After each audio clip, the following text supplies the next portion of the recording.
Good morning everyone, welcome back to my channel. নতুন একটা ব্লগের সাথে চলে এসেছি। সকাল সকাল যুদ্ধ শুরু এই মানকচু নিয়ে। অনেক কষ্ট করে শীতের মধ্যে যদি মানকচু কুটতে হয় তাহলে ভাবো আমার হালতটা। মোটামুটি কচুটা দিয়ে দিয়েছি, রসুনও দিয়ে দিয়েছি, সামান্য একটু লঙ্কা দেবো, দিতেও পারো নাও দিতে পারো, কাঁচা লঙ্কা দিয়েছি, সামান্য একটু হলুদ দেবো আর দেবো নুন। এবার দিয়ে এটাকে ভালো করে কষাতে থাকি। চলো,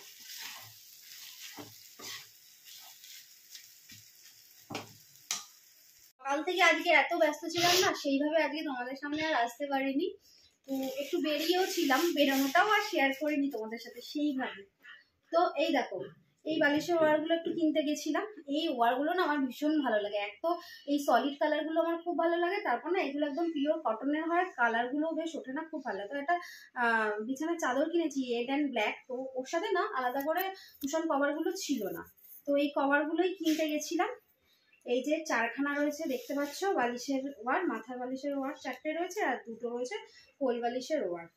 তো সেগুলোই এখন পরানোর ব্যবস্থা করতে হবে, তাই তোমাদেরকে একটু দেখিয়ে দিলাম। আর একটা ছিল ইয়েলো কালার, ইয়েলোটা নিয়ে নিই যেহেতু আমার ওই বিছনা চাদর সঙ্গে এই কালারটাই আর কি যাবে, রেড কালারটা। তো চলো এখন দিদিকে খাওয়াবো দাওয়াবো, খাইয়ে দাইয়ে আবার আসছি তোমাদের সঙ্গে। আমাদের তিতলি মাও কিন্তু লক্ষ্মীর মেয়ের মতন টেবিলে খাচ্ছে, দেখেছো? শুধু মেখে দিলেই হলো, আমার সোনুমা একা একাই খেয়ে না। চলো এবার রান্নাগুলো দেখিয়ে দিই। এখানে রয়েছে কচু, যেটা আমি করলাম। এখানে রয়েছে কাতলা মাছের কষা, এখানে রয়েছে ঢেঁড়স আর বেগুন ভাজা, এখানে রয়েছে তো এটা আমি খুব ভালোবাসি খেতে, আর এখানে রয়েছে কি বিউলির ডাল, পাঁপড় ভাজা, আর এর নিচে একটা কচুটা যেটা করেছিলাম না তখন সেটা, আর এই দেখো চাটনিটা অল্প রয়েছে। ফ্রিজে রয়েছে একটা প্লাস্টিক চাটনি পেঁপের, সেটা।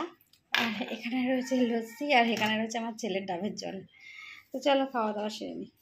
ভাবতে পারছো আমরা এই ঠান্ডায় কি করতে চলেছি? দেখো, এই ফ্রিজে আইসক্রিমটা অনেক দিন ধরেই পড়েছিল, এবার ফাইনালি ভাবলাম চলো একে খাওয়া যাক।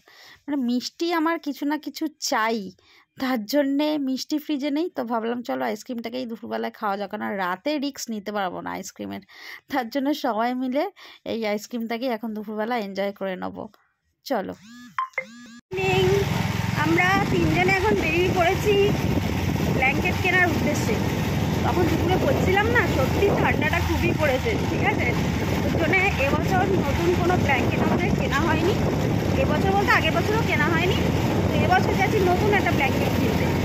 আর শীতটাকে তো উপভোগ করতে হবে না নতুন ব্ল্যাঙ্কেট গায়ে দিয়ে, তার জন্য আমরা যাচ্ছি ব্ল্যাঙ্কেট কিনতে আর একটুখানি ঘোরাঘুরি করতে। তো ওদের সবাইকে বলছিলাম কি মাশরুম খাবি, ওরা কেউ রাজি হচ্ছে না মাশরুম খেতে। আলমবাজার ওইটা থেকে টাকা তুলে নেবে। কোনটা থেকে? আগে এটিএমে যা, বুঝলি, আগে এটিএমে যাও তারপর। তো সেই আর আবির আমাদেরকে নিয়ে যাচ্ছে, আমরা তো পারি না বাইক চালাতে, ওই জন্য আবির আমাদেরকে নিয়ে যাচ্ছে। তো চলো যাই, একটা কিনি। আর মাশরুম কেনার আছে, সেটা ভাবি যে একা একা খাবো কী করি, সেটা দেখি। আর প্রচণ্ড ঠান্ডা পড়ে গেলে গাইস, প্রচণ্ড ঠান্ডা।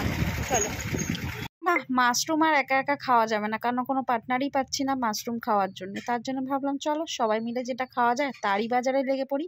হ্যাঁ, কী বাজার করছি, কী বা রান্না করবো বাড়িতে গিয়ে তোমাদেরকে দেখাচ্ছি। চলো, তো চলো এবার বাড়ির দিকে যাওয়া যাক।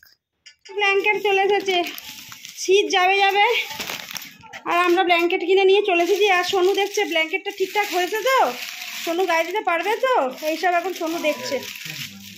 এই যে এখন সোনু এসবই দেখবে, আর সঙ্গে সোনুর বাবা এখন ওই যে দিল দিল দিল দিল দিল ফেলে। হ্যাঁ চলো, তো যার বাজার করছিলাম এই যে চিকেন কষা মোটামুটি রেডি হয়ে গেছে, গরম গরমে সবাই টেস্ট করা শুরুও করে দিয়েছিল। আর তার সঙ্গে ফ্রাইড রাইস তো রাখতেই হবে, যেহেতু শীতকাল। এই যে রাইসের সব কিছু ভেজে ভেজে ফ্রাইড রাইসও রেডি। তার সঙ্গে আজ এই ব্লগটাকে এখানেই এন্ড করছি, দেখা হচ্ছে নতুন একটা ব্লগ।